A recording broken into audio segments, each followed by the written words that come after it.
Hi friends, এখন আমরা আছি ঘোষবাড়ি। আর বসিরহাটের এই ঘোষবাড়ি তোমরা সকলেই পরিচিত। এই জায়গা সম্বন্ধে সবাই জানো মোটামুটি। এখানে ঢুকতে কোনো রকম কোনো টিকিট কাটতে হয় না। তোমরা বাইক নিয়ে এখানে ঢুকে যেতে পারবে এবং বাইকেরও কোনো চার্জ লাগে না বা বাইক জমা রাখতে হয় না। তুমি বাইক নিয়ে চারিদিকে ঘুরে দেখতে পারবে। এর ভিতরে কোথাও কোনো অসুবিধা নেই যে বাইক নিয়ে যেতে দেবে না বা টিকিট কাটতে হবে, সেরকম কোনো ব্যাপার নেই। তোমরা বাইক নিয়েই ঘুরে দেখতে পারবে। আমরাও বাইক নিয়ে চারিদিকে ঘুরে ঘুরে দেখছিলাম। আর এর মধ্যে তোমরা বিভিন্ন ধরনের রাইড থেকে শুরু করে খাবারের দোকান বা যে কোনো সামগ্রী প্রয়োজনীয় যা তোমার দরকার সব কিছু পেয়ে যাবে। ওষুধের দোকান থেকে শুরু করে সবজি, জামা কাপড়, সব কিছু, রেস্টুরেন্ট বা বিভিন্ন ধরনের পিকনিক স্পট বা যে কোনো কিছু, সব কিছু তোমরা এর মধ্যে পেয়ে যাবে এক জায়গায়। এইসব এখানে সব পিকনিকে এসেছিলো, বাস রাখা আছে তোমরা দেখতেই পাচ্ছ। আর এটি প্রচুর বড় একটা জায়গা।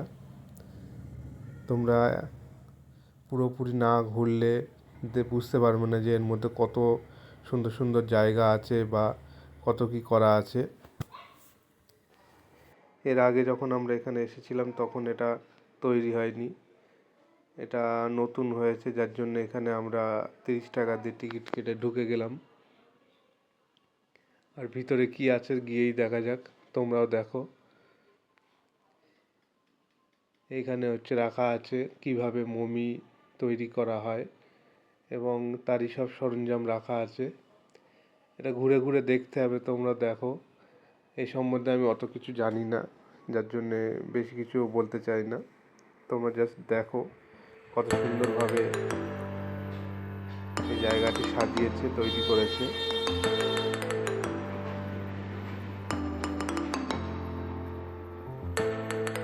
ভিতরে গিয়ে দেখা যাক কেমন কি আছে। এগুলোতে ওঠা বা হাত দেওয়া পুরোপুরি বারণ, লেখাই আছে।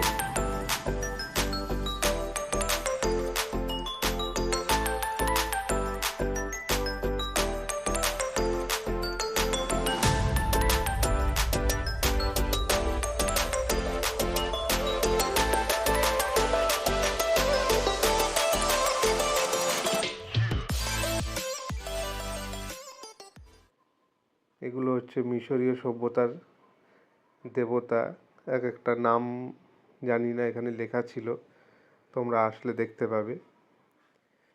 আর প্রচুর জিনিসপত্র আছে এখানে দেখার মতো। এখানে কিভাবে কি করা হয়, কিভাবে মমি সংরক্ষণ করা হয় পুরোপুরি তোমরা দেখতে পাবে এখানে আসলে। এটা মমি গবেষণা কক্ষ। পুরোপুরি তোমরা দেখলে বুঝতে পারবে কত সুন্দরভাবে জিনিসটা সাজিয়েছে। আর এগুলো বিভিন্ন আসবাবপত্র।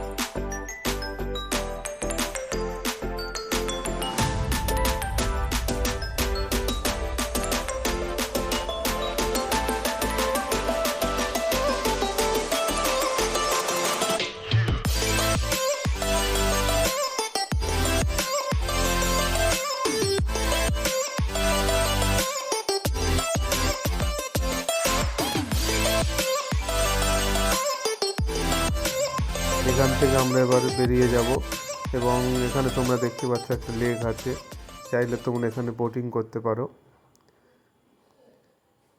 আর এখান থেকে আমরা এবার যাব একটা চার্চ আছে ওই দিকটাতে একটু ঘোরার জায়গা আছে এবং ফাঁকা জায়গাও আছে কিছুটা।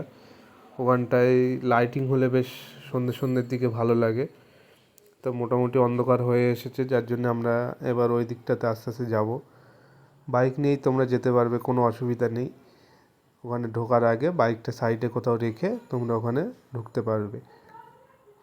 এখনও একটু একটু আলো আসে, অসুবিধা নেই, যাওয়া যাক।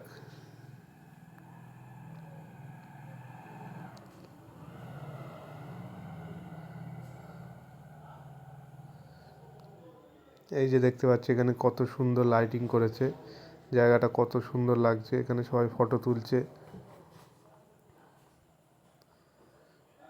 এখান থেকে হেঁটে হেঁটে আমরা চলে যাব চার্চের ওই দিকটাতে। ওই যে পিছনে তোমরা দেখতে পাচ্ছ ওটাই হচ্ছে চার্চ, আর এই হচ্ছে রাস্তা। এখানে রাস্তার দুই পাশে লাইটিং করা আছে, খুবই সুন্দর লাগছে। আরও বিশেষ করে অন্ধকার হয়ে গেলে আরও ভালো লাগে।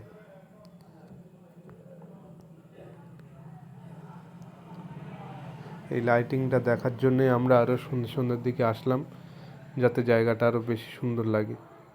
ওখান থেকে ঘুরে এবার আমরা আস্তে আস্তে বেরিয়ে যাব।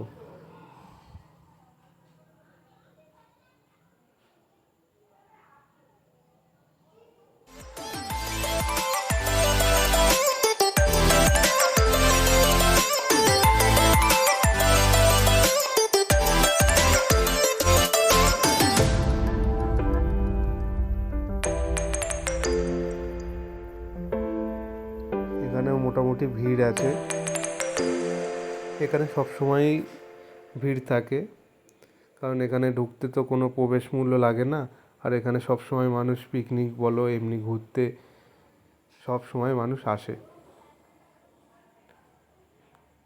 আর এই যে দেখতে পাচ্ছ আমরা এখন পুরো চার্চের সামনেই আছি। এখান থেকে আমরা আবার বেরিয়ে যাব। আর এই হচ্ছে ঘোষবাড়ি।